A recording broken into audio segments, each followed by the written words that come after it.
A 71-year-old woman in Ohio spent $300 on a landscaper to edge her flower beds. 6 months later, every single edge had collapsed, sunk into the mud, or gotten completely swallowed by grass. She was ready to give up on gardening altogether. Then she found one method that took her 40 minutes and about $12 in materials, and her edges have held perfectly for 4 years now, with zero maintenance. In this video, I'm walking you through 10 garden edging projects that are genuinely low impact. That means less bending, less heavy lifting, less money, and less time. Every single one of these can be done by one person, often in under an hour. And stick around for number 7, because it's a method most homeowners have literally never heard. Before we get into the list, I want to say something important. Hit subscribe right now. I'm building this channel specifically for people who garden smart instead of gardening hard, and I don't want you missing the projects coming up later. All right, let's get into it. Item 1, the rolled rubber edge. Rolled rubber edging looks like a thin, flexible strip, and it might be the single easiest material a beginner can install. You unroll it, lay it along the border of your bed, and press metal stakes through the pre-punched holes every couple feet. There is no digging, trench required, no mixing, no curing time. You can do an entire flower bed border in the time it takes to watch one episode of your favorite show. What makes this especially good for older or solo homeowners is the weight. A 50-foot roll weighs only a few pounds, so you're never lifting anything heavy and you're never on your knees for more than a minute at a time. It also flexes around curves naturally, which means you don't need any special tools to shape it around a round bed or a winding path. Here's the fact most people don't know. Rubber edging made from recycled tires actually outlasts plastic edging in freeze-thaw climates because it expands and contracts with the ground instead of cracking apart. In places like Minnesota and Wisconsin, see rubber edging survive 10+ winters when plastic versions crack apart in 3 or 4 seasons. But rubber isn't always the right call, and there's a material coming up at number 4 that solves a problem rubber edging can't touch. Item 2. No-dig steel edging. Steel edging has a reputation for being difficult because people picture pounding heavy stakes into hard clay soil. But newer steel edging systems use a click-together stake system where you position a small anchor stake and press it down with your foot instead of a hammer. Your body weight does the work, not your arm. The strips themselves come in 4-foot sections that connect with a simple sleeve joint, so there's no cutting involved, unless you're going around a very tight curve. For a typical front yard bed border, you're looking at maybe 15 to 20 minutes of actual work once the strips are laid out. The surprising fact here is that steel edging actually gets easier to install the second year, because the ground has already been slightly compressed along that line from the first installation. Many gardeners report their second bed going in nearly twice as fast as the first. Item 3 is where this list takes an interesting turn because it's not really a material at all, it's a technique. Item 3, the trench and fold method. This one requires zero purchase materials, which makes it the cheapest option on this entire list. You use a half-moon edger or even a sturdy kitchen knife to cut a shallow V-shaped trench about 4 inches deep along your bedline. Then you simply fold the grass side of that cut down into the trench, creating a natural barrier. The beauty of this method is that it uses tools you likely already own, and it can be done in short 5-minute bursts throughout the week instead of one long session. You cut a few feet today, a few feet tomorrow, and by the weekend, an entire bed is edged without your body ever feeling overworked. Something most people never realize is that this trench method actually improves drainage around your bed at the same time it creates the border. That little V-shaped channel gives excess water somewhere to go instead of pooling against your plants, which is a hidden bonus most store-bought edging can't offer. Let's pause here for a second.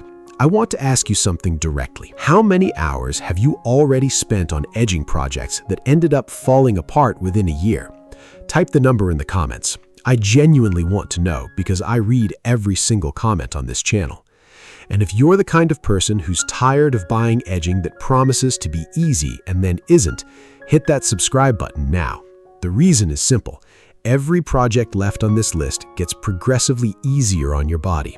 And I don't want you to miss the ones near the end because they might be the most useful ones for your exact situation. Okay, let's keep going. Item 4. Interlocking rubber pavers as edging. This is where we solve the problem rubber strip edging can't handle. which is heavy foot traffic areas right next to a bed, like where you step off a patio. Interlocking rubber pavers snap together side by side, almost like puzzle pieces, and can be laid flat along a border to create both an edge and a mini walking path in one project. Because each paver only weighs around 2 pounds, you can carry several at once without straining your back.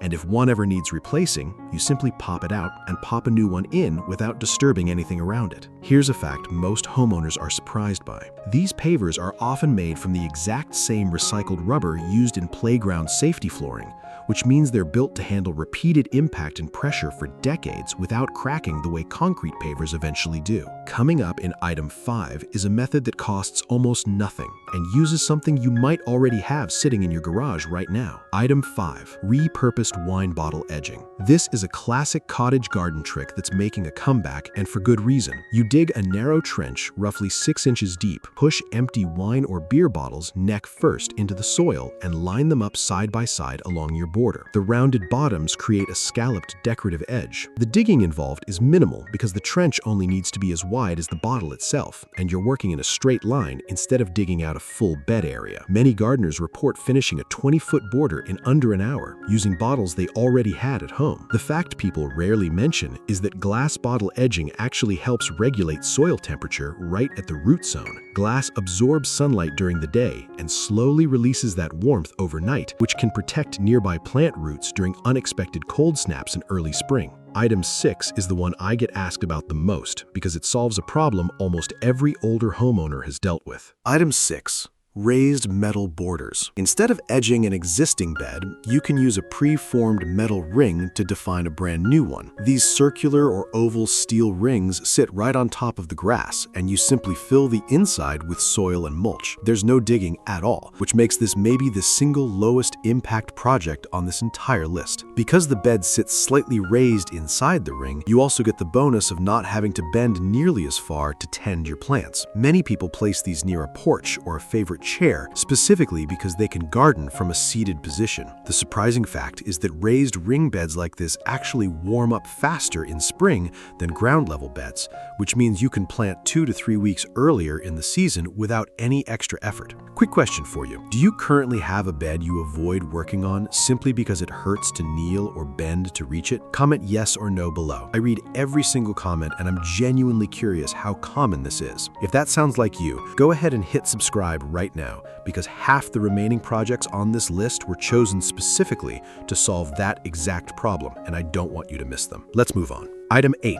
The buried hose trick. This is the method I promised you at the start of the video, and I still think it's one of the most underused tricks in gardening. You take an old garden hose, one you were about to throw away, and bury it about 2 inches deep along the curve of your bed. The hose acts as a flexible root barrier, stopping grass from creeping into your flower bed while completely invisible once covered. What makes this genius for solo or older gardeners is that it costs literally nothing if you already have an old hose, and the trench you need is barely deeper than your finger. There's no lifting, no heavy materials, and no tools beyond a small trowel. The fact almost nobody knows is that rubber garden hose is actually more flexible in cold weather than most plastic edging products, which means it won't crack or pop up out of the ground during winter freezes the way rigid edging often does. Item 8 takes a completely different approach, and it might be the most permanent option on this list without requiring any concrete work. Item 8. Brick soldier course edging. This is the classic look where bricks stand upright side by side like little soldiers along your bedline. The reason this makes the low impact list is that you're not mixing mortar or pouring concrete footings. You dig a shallow trench, set each brick on end, and pack soil tightly around the base to hold them steady. Because each brick weighs only a few pounds and you're placing them one at a time,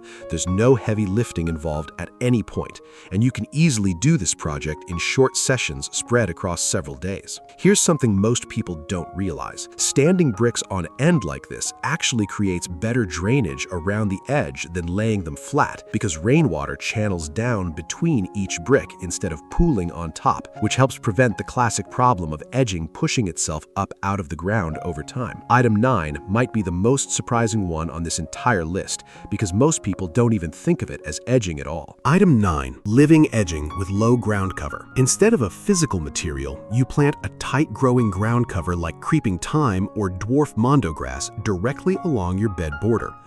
Once established, the dense root system itself acts as a natural barrier that grass has a hard time pushing through. This is genuinely one of the lowest effort long-term options because after the initial planting, which takes maybe 30 minutes for an average bed, there is no ongoing maintenance beyond occasional watering while it establishes. No replacing, no repairing, no popping edging back into place after winter. The surprising fact here is that living edging like creeping thyme actually gets stronger at blocking grass every single year as the root mass thickens, while every other material on this list slowly weakens or degrades with age. And that brings us to the final project, which ties everything else on this list together. Item 10. The cardboard and mulch no-dig edge. This is the method I recommend most for someone who wants results today with almost zero physical effort. You lay flattened cardboard boxes along your bed border, overlapping the edges. Then cover that cardboard with a few inches of mulch. The cardboard smothers grass from underneath while the mulch holds it in place and creates an instant clean edge. There is no digging, no tools beyond scissors,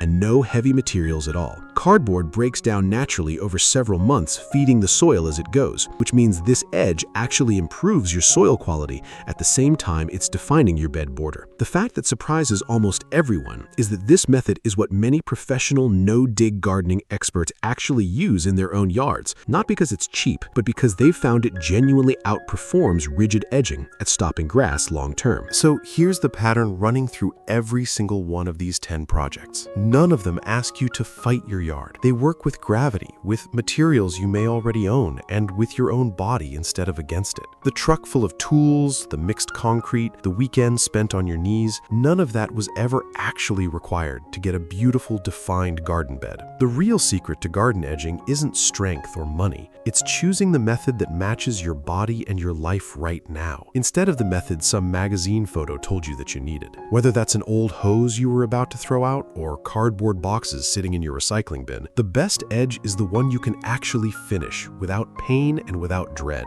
If this video helped you picture a garden you can actually maintain, check out the video appealing on your screen right now, where I walk through the 5 biggest mistakes people make when starting a garden bed for the very first time. And if you haven't already, hit subscribe, because I've got more low-impact, real-world gardening projects coming every single week, made specifically for people who want a beautiful yard without wrecking their body to get it. Thank you so much for watching. Go get your hands a little dirty, and I'll see you in the next one.